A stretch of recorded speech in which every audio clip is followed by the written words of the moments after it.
Welcome to the LGBTQ review with me, James. This is Beth. We look at and showcase LGBTQIA plus content, and this time we're looking at Breakfast with Scott. I'm Eric McNally. Thanks for watching this NHL preview edition of Penalty Shot. You're Eric McNally. You played for the Leafs.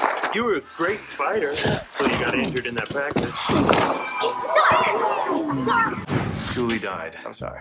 Who's Julie? That girl that my brother Billy was living with. We can't find Billy. Lou. Nicely done, Billy. Sammy, break it up.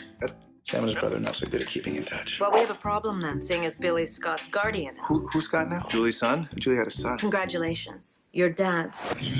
Nice to meet you, Scott. What do you think? Who's that? Wayne Gretzky. Who's that? Wayne Gretzky. I only like musicals. Breakfast with Scott is a 2007 Canadian comedy film adapted from the 1999 novel by university professor Michael Downing. Directed by Canadian TV and film director and screenwriter Laurie Lynd. The film attracted significant press attention in 2006 when it was endorsed by the National Hockey League, and Toronto Maple Leafs announced that they had approved the use of their team's logo and uniforms in the film. It was the first LGBTQIA+ film to receive this kind of approval from a sports team ever.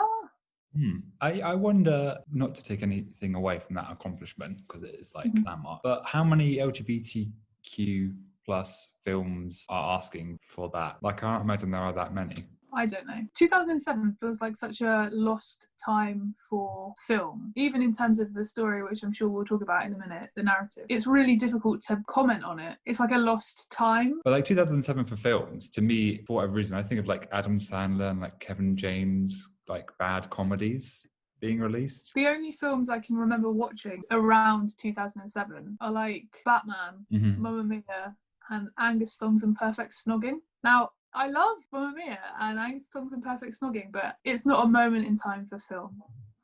This was so much better than I thought it was going to be. 2007, a comedy about hockey. I was like, what can this possibly be? And it was so much more fun and like funny than I thought it was going to be. Like, there's lots of good jokes in there. We haven't talked about the cast yet, but like the child actor is really good. He is really good. Tom Cavanagh, who I know from Edge and like The Flash and Scrubs. Really good, like layered performance that was like nuanced. There wasn't any big comedy performances which over the top and things. There's like some really good stuff going on. Pop-Tarts, cheese sticks, Yogos. Hey, Scott, come back. That is not a proper breakfast! Should I go after him? My dad used to just yell. Get back here, you have to eat something! I think it's quite slow. That would be my issue. I don't want to say complain. I'm not complaining about it. I don't want them to make it faster. Yeah, that's fair. I was reading like a review of it, and they kind of like just brushed off as like, this is bland and just like mediocre. And I think it's so much better than other comedies of that time. Yeah, I agree. It's really nice to have LGBTQIA plus centric bland things anyway, even if it was bland. There was a tweet today about Blythe Manor thing, and it was like, these lesbians are timid and domestic. And like, firstly, they're not. But secondly, that's fine. That's nice. Like, you get lots of timid and domestic straight people on TV. It's a Christmas film, kind of. Yeah. It's a Christmas film even from the beginning when it's not Christmas, because Scott sings Christmas carols to like cheer himself up. Breakfast with Scott follows Eric, who used to be a professional hockey player and got injured and is now a sports pundit, and his boyfriend Sam, who have to look after a little boy called Scott. They have to look after him because his mum died of an overdose, and Sam's brother is in the will to look after Scott because he used to go out with Scott's mum, and the will hasn't been changed since they were together. And they're waiting for his brother to come back from Brazil, where he's running a successful tourist shop. Let me go! He was going to kill me! He said he wanted to kiss me. Kiss you. You think I'd make it up?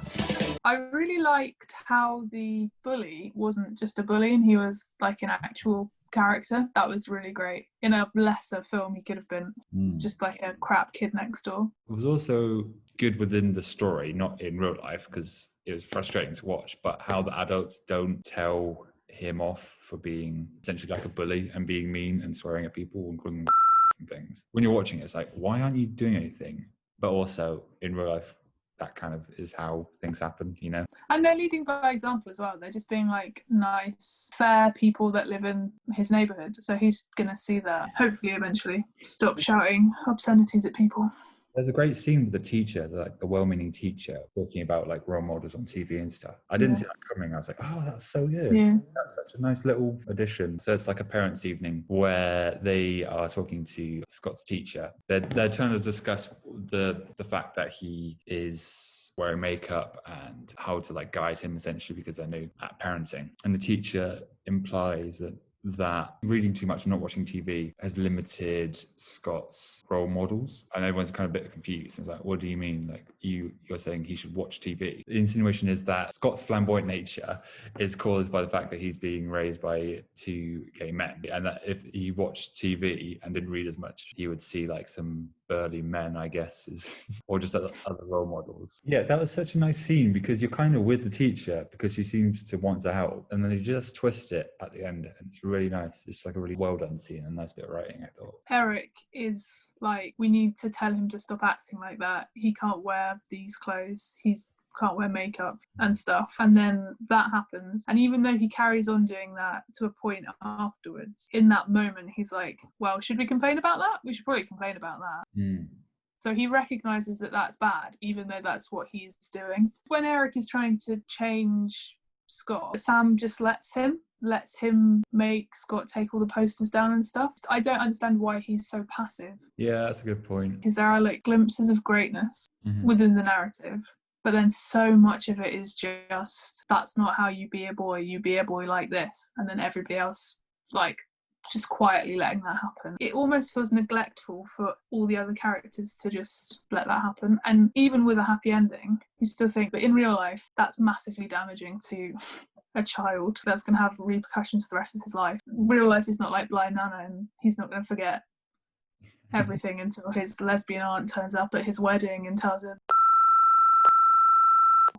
Yeah. There's so many good little bits in there. But as you say, yeah, like people fall into the roles too quickly. You could subvert that in a more interesting way. In the everyday, Eric is not a good parent. But when pushed to an extreme, Eric is a good parent. So it's like the opposite of, I mean, will I say the majority of parents? Okay, so the majority of like humans. So when they're pushed to the extreme, they're probably not going to act as well as they would do usually when everything's working for them. When there's like a conflict with Scott and his best friend, he's taking him away and saying, you don't treat your friends like that. That's not how we treat friends. That's not what we do. This isn't how we act. Whereas in the everyday, he's like, don't wear that scarf, put that jewelry away. Scene where they go up and Scott's pretending to be a cheerleader. Maybe it's just a great acting choice. I don't know. It's not like a violent scene, and it seems like quite like a tense but real scene. Those bits are really nice, and maybe that's just like the quality of the people who made the film and stuff. Sam and that woman think it's fine, and that other kid think it's fine. Them pretend to be cheerleaders. I find it difficult that they wouldn't say, no, it's fine, when Eric is being Eric about it. Yeah, there isn't like a confrontation between the adults. It's more like they knew Eric's concern, but also were like trying to de-escalate it. So I think it's like a well-executed scene. For me, that's an injustice because they're so passive, and I will not stand for it. So the whole film is a bit like that for me. I just hate it. Yeah. But that's how my brain works. So. For sure, yeah. Like any injustice, I imagine you're like your hands. Well, also, I guess that's like an injustice that has played out in my actual life. So it's so frustrating. And he's a kid. He needs people to like actively stick up for him. Not to like passively let things happen to him because people aren't willing to go outside and say something else. But, you know, also it's a comedy. I will rate it 2.9 posters of your own face. Why did he keep so many posters of himself? It's weird. Although I would completely keep posters of myself, and I do have a poster of myself up there. Mm-hmm. So, yeah.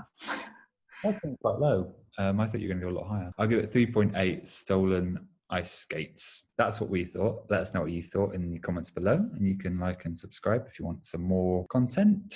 You can follow us on Twitter at LGBTQ_review. If you've got some suggestions, we might eventually do them. We've been like getting through these Zoom ones quite well. So, you know, that might be a steady stream. I don't know what I'm saying anymore. I'm just trying to finish it. Thanks for watching. Goodbye. Bye.